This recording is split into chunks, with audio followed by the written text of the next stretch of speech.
Hello, everybody. I just wanted to make a quick video because, well, I promised to. I had just done a series on what happened when I had open heart surgery and how it led to a collapsed lung inside the surgery room, and I technically passed away for 56 seconds until they were able to get me back and get me on a breathing machine. I had promised that I would express what I saw during that period. Because, as I had said in those videos, it wasn't like what you hear about. Now, I'm not saying those people are telling lies. I'm just saying that for whatever reason, whether it just could be I'm a bad guy or uh, I don't know, for some reason my experience was different.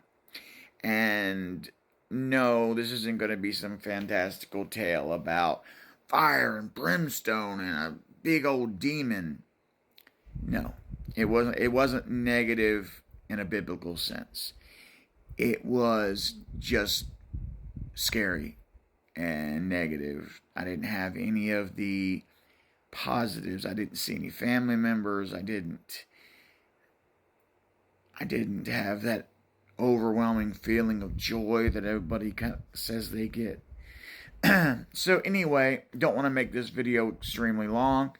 Basically, to get into what happened. So I passed away, right?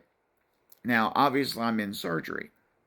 So they've got me on propofol and other drugs to keep me knocked out.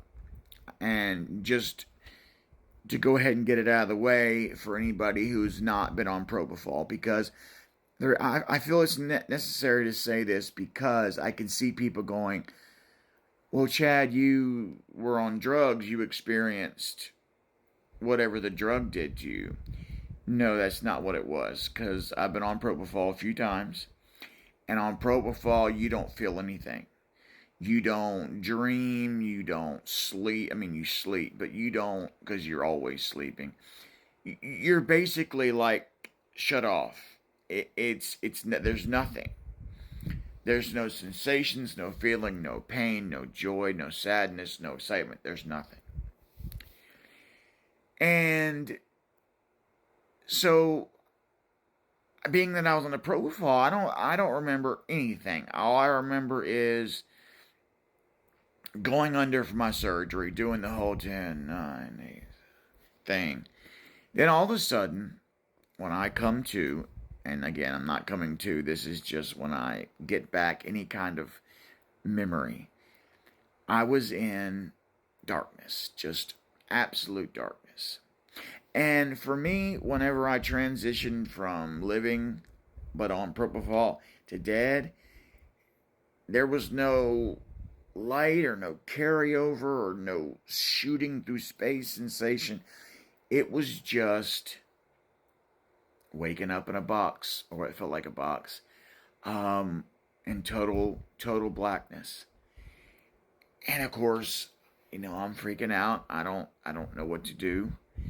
I start feeling around, and first, common sense says you go to stand up. Oh, and for clarification, it felt exactly like this feels. So that's two situations that I had. My year that I spent in the coma, um, which it was only 12 days, but for me it was a year. That whole time period and the time period where I'm passed away felt exactly like this. So it wasn't like a dream. It wasn't some new kind of way of feeling that I haven't experienced before. It was just like this, except I'm in total darkness. I'm feeling around, yelling, I'm screaming. I go to stand up and hit my head. Of course, I'm reaching up like this, whatever. Well, I'm like 5'9" ish, and I would say the height of whatever I was in was about a little bit under 5 foot. So I can't fully stand up. I'm kind of doing this. And I'm screaming, and I feel this wall, and I start banging on it. And the wall didn't feel like wood or drywall or paneling. It didn't feel like any of that. It felt like I don't even know. It was soft, almost like, you know what I mean. It wasn't soft like completely like a pillow, but it wasn't hard either. It was in between. I can't think of a really good explanation for it. But anyway, making this way too long already. So I'm banging, I'm freaking out. Well, I, in my mind, measure how big this thing is, and I would say it's maybe 6 feet wide or 6 feet long, about 4 feet wide. So like a decent sized closet, big closet. And um and again, a little under 5 feet tall. So imagine that as a box. That's what I was in. And so I'm yelling and screaming for what seemed like an hour. And all of a sudden, boom, a little light.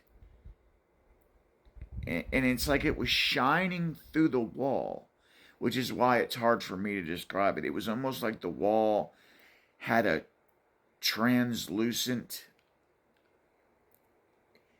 sheen to it, but yet it was substantive. So this light comes on, and I'm, of course, starting to scream, jumping up and down. Well, I can't jump up and down, but you know what I mean. Freaking out, and boom, light goes off. I don't know what's going on. A few minutes later, boom, light comes on in a different place of the wall. It's on for maybe 10 minutes, boom, light goes off. This happens for what seems like 3 or 4 hours. Then all of a sudden, it goes and cuts off. Then I hear dish, dish, dish, like someone's knocking on the side of it. And of course, same game again. I'm freaking out. Nothing. Maybe an hour, 2 hours goes by. Dish, dish, dish, in a different spot. And it's like I'm surrounded. So, closet, you got 1 or 2 walls that's backed against something else. Well, this was like, it was like I was in a translucent triangular bubble or rectangular bubble that I couldn't get out of. And I was dead for 56 seconds, and I would say that I was in this bubble thing for what seemed like 10 hours, 12 hours. It's hard to remember. It's been a couple years, but it was something along those lines. And the next thing I remember is waking up in the recovery room from surgery. So they had revived me, but yet I was still in the propofol. They had finished the surgery, repaired the thing that my lung, which went wrong, and I didn't wake up for like 3 or 4 days. So that's pretty much the tale. Like I said, I wish it was more exciting. But all in all, it was definitely negative and freaking scary. Especially when you've been knocked out like that and then you suddenly just wake up in this state, but you're not in reality. Yeah, it's messed up. But hey, guys, I promised you I would, do this video. So got it done for you, and I hope you enjoy. Thanks.